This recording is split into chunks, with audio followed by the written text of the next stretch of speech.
help my mom! Please, someone help me. My mom's not waking up. The scream pierced through the late-night calm of Charlotte Douglas International Airport, like a siren through fog. People turned their heads for a second, then just as soon, glanced away. A child's panic didn't appear to register in a world where everyone was too busy, too exhausted, or too apathetic. That's when Camden Lyle stopped walking. He was the kind of man who rarely paused for anything. Billionaire CEO.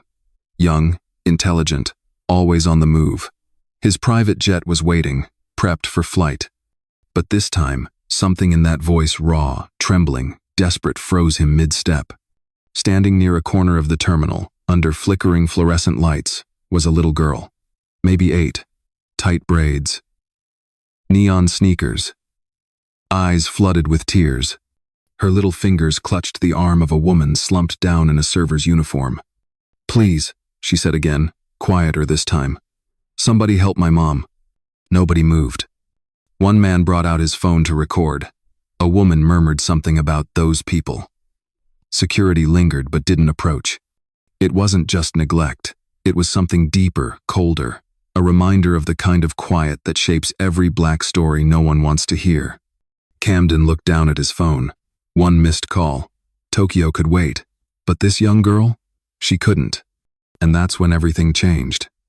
This isn't just a story about a billionaire and a small girl. It's about the cost of neglecting someone who doesn't look like ourselves, the danger of standing still when someone is calling out for rescue, and what happens when one person, just one, chooses to stand forward. If stories like this move you, don't forget to like the video and subscribe. You never know which moment could impact someone's life. Now breathe in. Let it settle. Let's begin. Maya's small hands trembled as she gently shook her mother's arm. "Mama, please, wake up."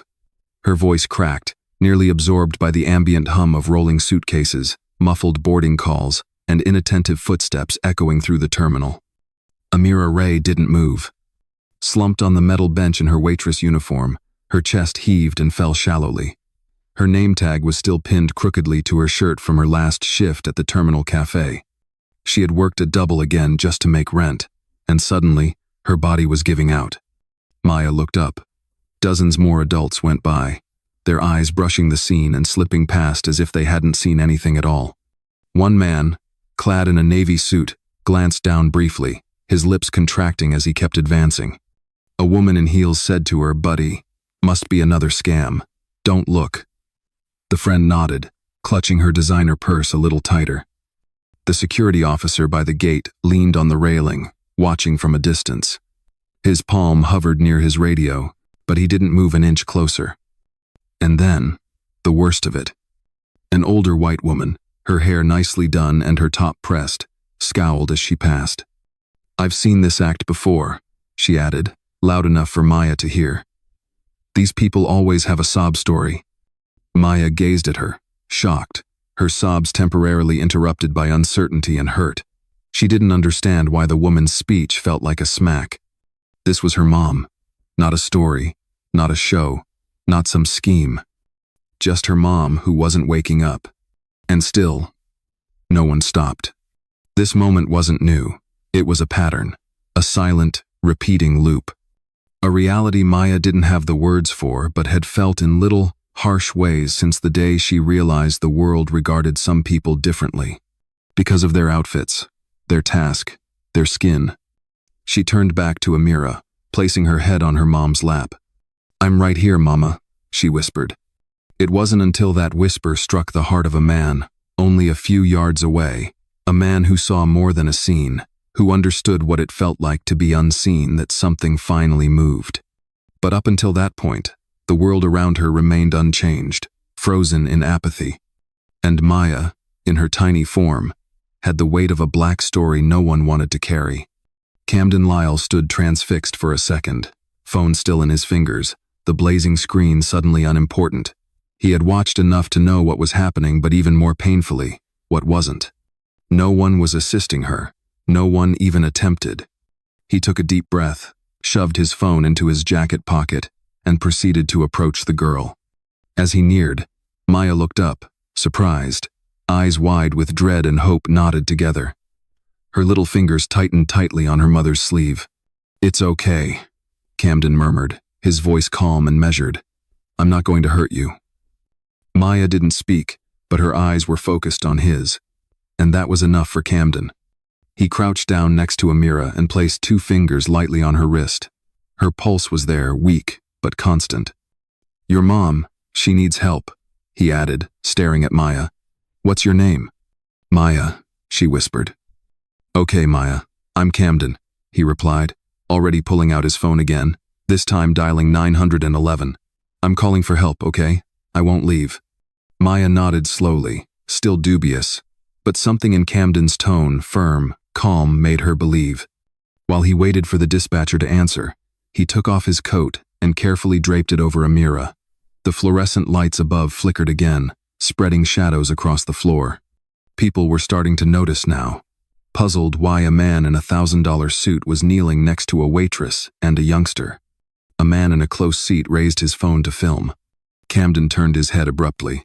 "Put that away," he urged without yelling, but with a gravity that forced the man to lower his phone without a word. The dispatcher answered. Camden addressed the situation swiftly and precisely, gave the terminal gate number, and then switched his attention totally back to Maya. "You did the right thing," he informed her. "You stayed with your mom. You called for help." Maya's bottom lip quivered. "Will she be okay?" Camden didn't lie. "I don't know yet, but I promise you, she's not alone." He stretched for her hand and held it tenderly. And in that moment, something shifted not just in Camden, or Maya, or even the people watching, but in the air, in the silence, in the weight of what it means to see someone truly see them and walk forward. The kind of moment that interrupts a cycle. The kind that starts rewriting a black story before it is lost in another cycle of indifference. The siren of an arriving medical team began to resonate along the terminal hallway. But before the paramedics came, another uniformed figure stepped onto the scene, tall, square-shouldered, and immediately anxious. Officer Dean Caldwell had observed the crowd gathering. When a bystander flagged him down with a half-whispered, "There's somebody in a suit messing with that server girl and her kid," he moved quickly. He spotted Camden kneeling by a woman and a child. To Dean, it didn't matter if Camden appeared calm or that Maya was grasping his hand like a lifeline. It didn't even matter that the woman on the bench was clearly in medical distress. What he observed was a black toddler, an unconscious black woman, and a white man crouched too near. "Sir," Dean yelled, palm resting on the taser strapped to his belt. "Step away from the girl. Now." Camden looked up, bewildered. "She's not in danger. I'm assisting." The mother collapsed. "I said step back," Dean said, harsher. His gaze darted to Maya. "Are you okay, sweetheart? Do you know this man?" Maya grasped Camden's arm tightly, her face wrinkled up in dread, not of Camden but of the cop. He helped my mom," she replied softly. "Nobody else did." Dean paused, just long enough for Camden to speak. "My name is Camden Lyle," he said slowly, plainly. "I'm the CEO of Lyle Tech. I called 911 5 minutes ago. The ambulance is on its way." Dean lifted an eyebrow. "You expect me to believe that?" "You can check my call log," Camden answered, bringing up his phone. "But maybe you should focus on the woman who's unconscious, instead of profiling the guy trying to keep her daughter calm." The words landed hard. A few folks around shuffled uncomfortably. Dean's jaw constricted. He lowered his hand from his taser but didn't apologize. Camden looked him dead in the eyes. "Let me guess you walked in and assumed I was the threat." Dean said nothing. Camden didn't back down. This little girl has already been ignored by half this terminal, and now the one man trying to help gets questioned before the woman in need even gets checked. That's not keeping people safe. That's letting bias call the shots. A stillness lingered between them, heavy, nasty, and obvious. And in that moment, the actual urgency wasn't just Amira's condition. It was the system surrounding her, a mechanism that responded faster to discomfort than to anguish. Because sometimes, a black narrative isn't about what happened but about who was believed. As the paramedics came in, kneeling over Amira and checking her vitals, Camden stepped back, arms crossed tightly. Maya stayed close to his side, watching every move. The flashing red lights outside bounced off the polished floors, swirling across his shoes, then up the walls. But Camden wasn't looking at them anymore. His mind had drifted to another hallway, a different silence. He was 17, standing outside a bank with a tattered shirt and old jeans. He'd taken 2 buses to get there. In his hands, a business plan, folded and worn at the edges. It was everything he had. Inside, the loan officer glanced at him once and handed the paper back over the desk without even opening it. "People like you," she added, "don't usually get approved for things like this." Camden remembered how those words felt, like concrete poured over hope, like the system wasn't broken, it was working just as it was meant to. That day, he had walked out with nothing but shame and a single pledge to himself. "If I ever make it, I will be the kind of man who sees the unseen." Back in the present, Camden stared down at Maya, who hadn't let go of his hand since the medics came. Her small fingers were clasped around his with quiet desperation, like maybe he was the only constant thing in the maelstrom. "Are you okay?" he asked gently. She nodded, but her voice cracked. "They don't think we matter, do they?" The words hit him harder than he expected. He knelt down and looked her in the eyes. "They're wrong. You matter more than they'll ever understand." Her expression relaxed for a moment, the beginning of a grin trying to form, but it didn't persist. The EMTs wheeled Amira away toward the ambulance. Maya's eyes followed her mother, wide with fear. "I'll go with you," Camden informed her. "You don't have to be alone." It wasn't an obligation. It wasn't pity. It was a decision rooted in a past he'd never completely escaped. Because pain, when left unaddressed, doesn't disappear. It grows roots. And Camden knew just what it meant to live in the shadow of a system that refused to perceive your worth. This time, he wasn't letting another black story be buried under silence. The ambulance doors swung shut with a strong clank, locking Amira inside. The engine revved, and red lights streamed across the pavement.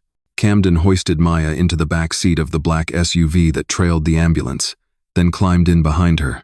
Neither spoke. She glanced out the window, hands gripped around the sleeves of his coat that was still wrapped over her shoulders. At the hospital, the waiting room smelled of disinfectant and anxiousness. Nurses hurried rapidly behind the desk, clipboards in hand, eyes droopy with tiredness. Camden walked up, introduced himself, gave Amira's name, and recounted what happened. Maya stood behind him, quiet and little, her sneakers scarcely making a sound on the tile. "You family?" the nurse asked, her eyes flicking between Camden and Maya. He hesitated, just long enough for her to raise an eyebrow. "She's not mine," he said, "but I'm staying with her until her mom is okay." The nurse offered a stiff nod, her voice pleasant yet chilly. "She'll have to wait in the children's area."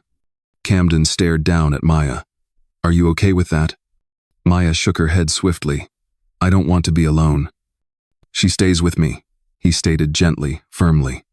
The nurse didn't argue, but the look on her face said everything. As they sat on the uncomfortable plastic seats under flickering fluorescent lights, Camden noticed it again, the sideways glances. Not at him, at her. A man across the room leaned to his wife and whispered something.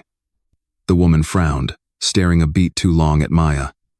Another pair tugged their toddler closer, dragging them a seat away.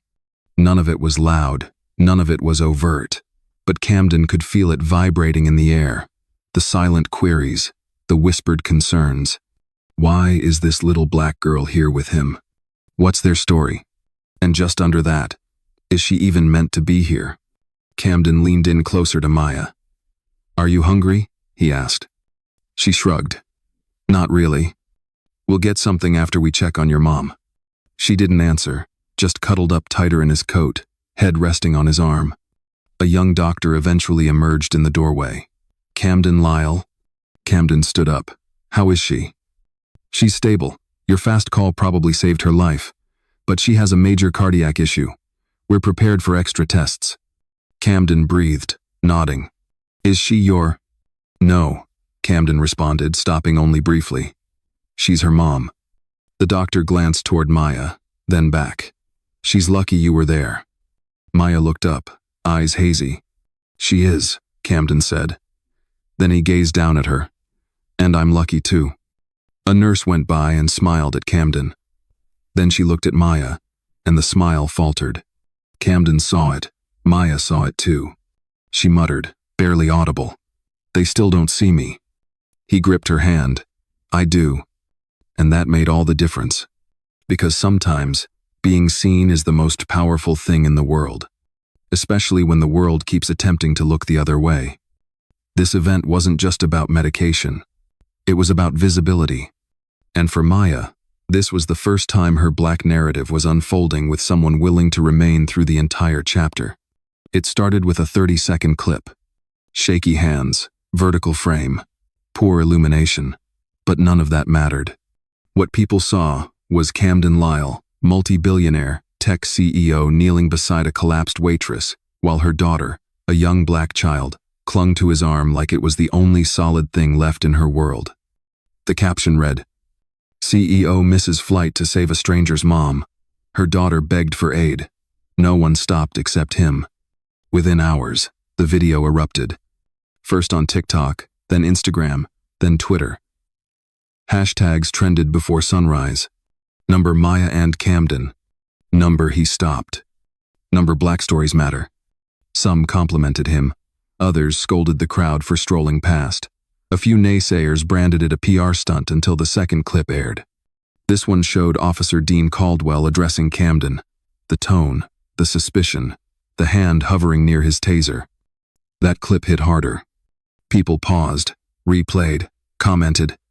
Why was the guy helping questioned first? Imagine if Camden hadn't been rich and white. This happens every day without cameras. News outlets grabbed it up. Morning anchors repeated Maya's first plea on air. "Please help me. My mom's not waking up." Commentators dubbed it a mirror moment, a narrative that didn't simply go viral. It held a mirror up to a society always moving, always watching, but not always helping. By lunchtime, Camden's assistant called. "Cam, you're everywhere. You need a statement. Do we lean in or let it pass?" Camden gazed at Maya, who was fast asleep beside him on the hospital chair, still wrapped in his coat. Her head rested on his shoulder, soft breathing, steady and warm. He spoke without looking away. "We don't spin this. We don't manage it. This isn't about me." His helper hesitated. "Then what is it about?" He answered gently. "It's about why no one else stopped." Online, some users dredged up old footage of Amira speaking at a college forum about health equity years ago. Turns out, she had once been a top student in pre-med before departing suddenly. No one knew why. A journalist tweeted, "From med school to minimum wage. Her daughter pleads for aid in public. One man stops. This isn't simply a minute. This is a pattern." For every viral moment, there is a deeper tale that rarely gets told. But suddenly, people wanted to know more about Maya, about Amira, about how something that is so real and so important might be so simple for everyone else to overlook. A black narrative had broken through the algorithm. And for once, the world didn't scroll past. By the second day, Amira Ray was cognizant. She opened her eyes slowly, blinking against the hospital room's dull morning light. Machines beeped softly in the background, tracking her heartbeat slower now, more stable. Camden was already there. Sitting silently next to her, Maya curled up asleep on the small couch in the corner. He stood as soon as he noticed Amira move. "Good morning," he murmured kindly. She tried to speak, but her throat was dry. He poured a tiny cup of water and held it to her lips. "Your daughter stayed by your side all night," he added. Amira smiled softly. She always does. After a moment, her eyes scanned the room. "You stayed too." "I couldn't leave," Camden answered. "Not after what happened." There was silence for a beat, then Amira stared at him intently. "They're calling you a hero." Camden shrugged. "All I did was stop." "That's more than most." Later that day, a young journalist from a local daily sought to interview Camden. But Camden redirected the spotlight. "If you really want the story," he replied, "talk to her." So they did. At first, Amira was hesitant, but something in her eyes shifted as she stared at Maya, who now giggled freely in the hallway, chasing a balloon a nurse had given her. And then she spoke. "I was supposed to be a doctor," she began. I was halfway through med school at Howard, top of my class. The reporter leaned forward. What happened? Amira paused, then inhaled. I trusted someone I shouldn't have. A professor. He made promises, promised guidance. Then things changed. He pushed limits. I reported it, but nothing happened. In reality, I lost my scholarship. Got labeled a problem. Her voice kept firm, but her fists grabbed the edge of the bed. No one believed me, so I left. I took employment wherever I could, cleaning, serving, trying to survive. Then Maya came along, and everything else came second. The reporter blinked, astonished. Why didn't you ever share this? Because people don't like complicated black stories, Amira remarked frankly. They like the ones with neat endings. I didn't have one. Until now. Camden stood at the window, listening silently. He recognized in that moment that Amira didn't just lose a career. She lost trust. She lost a future. She had spent years carrying a reality no one wanted to hear. And yet she had raised a daughter who knew how to fight, who believed in kindness, who still asked strangers for help, even after being ignored. That strength came from somewhere. Camden turned to her. What would it take to finish what you started? Amira looked away, almost laughing. That ship sailed years ago. Then let's build a new one. And maybe, for the first time in a long time, Amira believed it was feasible. Because sometimes, it takes someone else to remind you your tale isn't over. Especially when your black tale was never broken, just hidden. 3 days later, Camden returned to the airport not to travel, but to reclaim Amira's pocketbook, left behind in the turmoil. Maya insisted on coming. She wanted to see where it all happened. Amira was healing well and approved the brief trip. Let her close the loop, she urged. The terminal was less congested that afternoon. Same bright lights, same scrolling flight updates, yet calmer somehow. As they passed the cafe where Amira had collapsed, Maya paused, staring at the identical bench where she had asked for help. Camden stood alongside her, his hand resting softly on her shoulder. Hard to believe it was just a few days ago, he remarked. Maya nodded. Feels like a whole year. Just suddenly, a familiar voice penetrated the air. Well, would you look at that? The tiny girl and her savior. They turned. It was the elder woman from that night, Mrs. Trudy. Same pearl earrings, same disapproving scowl. She stood near the cafe counter, arms crossed, gaze squinted at Maya like she was something out of place. I saw the news, she added, real heartwarming. But I still say, individuals like her, she nodded toward Maya, know how to perform for a camera. Camden's jaw clenched. She didn't act for anything, he replied, his tone calm but ice sharp. She called for help when no one else would listen. Mrs. Trudy giggled bitterly. And now she's a celebrity. Isn't that convenient? Maya took a little step back, her gaze sinking to the floor. That was all Camden needed. He stepped forward, not aggressive, but methodical. You know what's inconvenient, ma'am? Watching a toddler beg for help while big adults like you do nothing. That's the real tragedy. Trudy waved a hand. It's not my business. It's never been my business. That's the problem, Camden answered. It's nobody's business until it's too late. Until a youngster gets traumatized. Until a mother collapses from fatigue. Until a nice woman is called a problem because people like you were too comfortable to care. Maya looked up, astonished by the power in his voice. Camden continues. Amira worked here for months. She served you coffee. You never once asked her name. But now you remember her as the one who acted? That says more about you than it ever will about her. Trudy's expression stiffened, but she didn't answer. Camden turned back to Maya. Come on, he urged. This place doesn't deserve another second of your energy. They went away together, past the same bench, past the same faces that had once peered through them. But not this time. This time, people watched. People listened. And maybe, just maybe, some of them understood. Because tackling bias doesn't necessarily happen in headlines or courtrooms.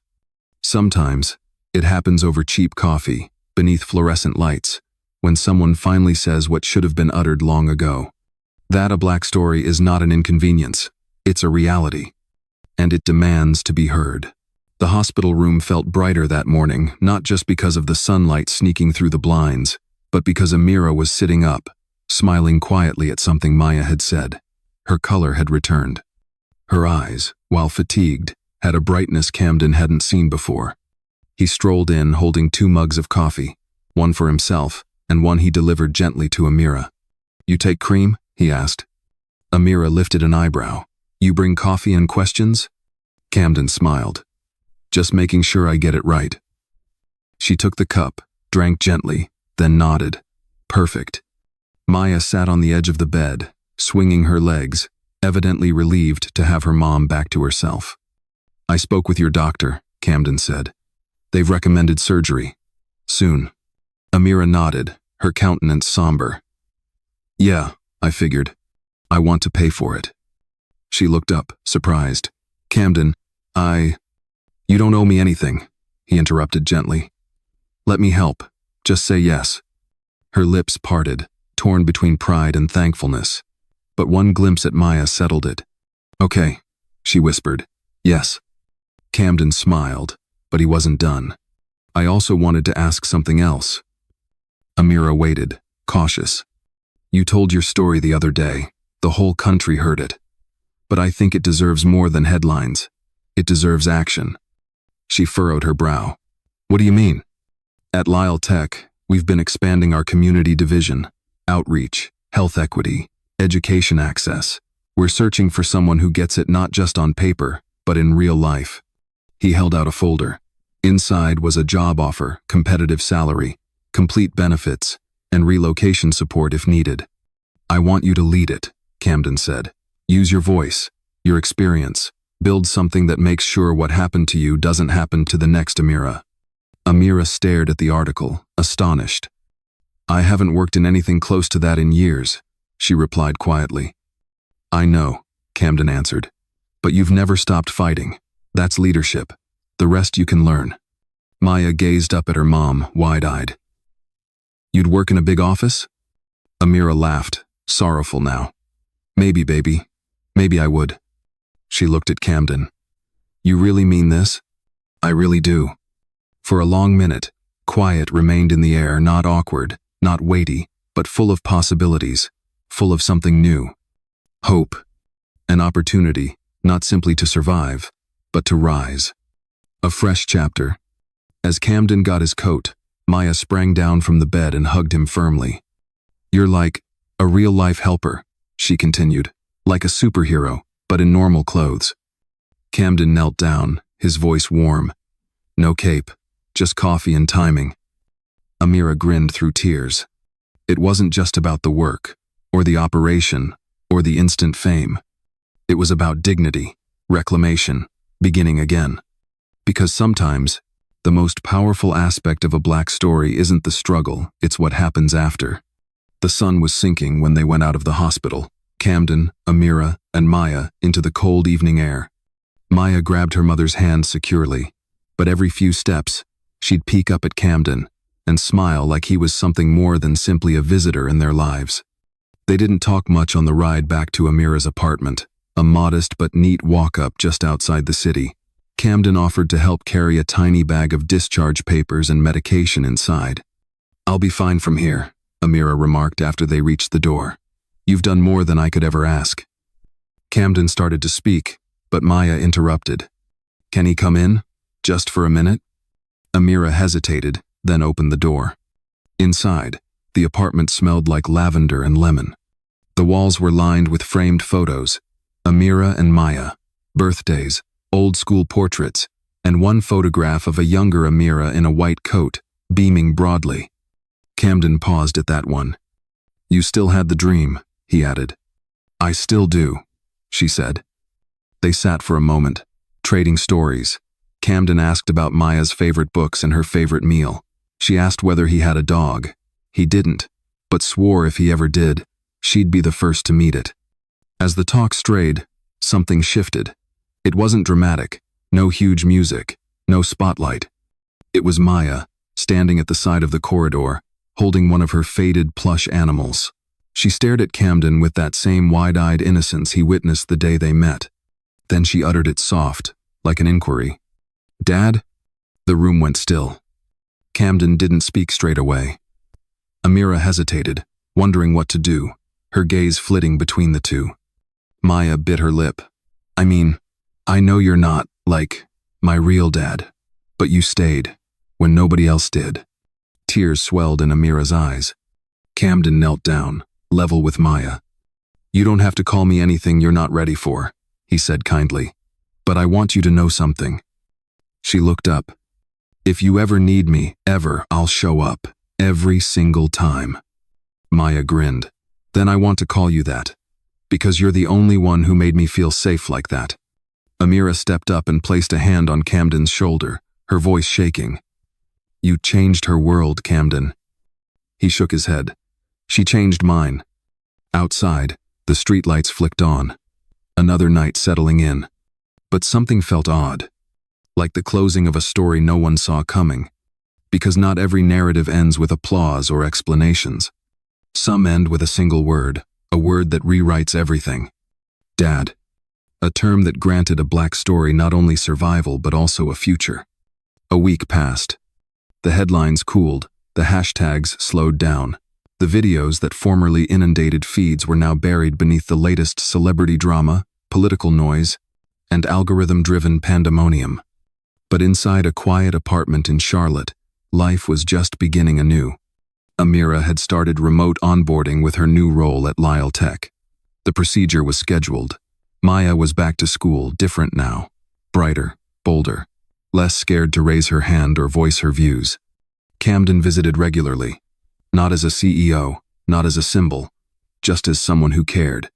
He brought books for Maya, talked Amira through Excel spreadsheets, and sometimes just sat quietly, drinking cheap coffee from her cracked mugs.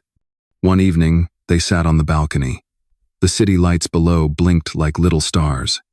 Camden leaned back and murmured, "It's strange how the world moves on so fast." Amira nodded. "It always does. But I can't stop thinking about one thing," he added. "How many cries for help never get answered? How many kids like Maya are still waiting for someone to stop?" Amira didn't answer straight away. Then she responded, "The problem isn't that people don't care. It's because they've been conditioned to look away." She was right.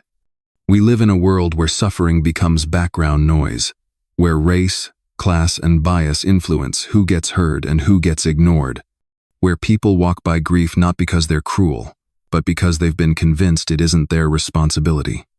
But maybe it is. Maybe every time we choose to turn away, we put another brick in a wall someone else has to climb just to be noticed. Camden didn't save the world. He didn't fix a system. He just stopped. He listened. He stayed. He reminded one little girl and maybe all of us that presence mattered more than perfection. And maybe that's the lesson. You don't have to be a billionaire. You don't need a title or a platform. Sometimes, all you need is to care enough to pause, to say, "I see you. You matter." That one moment can rewrite someone's entire story. So if you've made it this far, maybe ask yourself, when was the last time you stopped? Not for the likes, not for the cameras, just to see someone. Because the most compelling stories aren't the ones that go viral. They're the ones that leave someone less alone. And if this tale moved you, share it. Someone out there might still be waiting for a cause to believe again.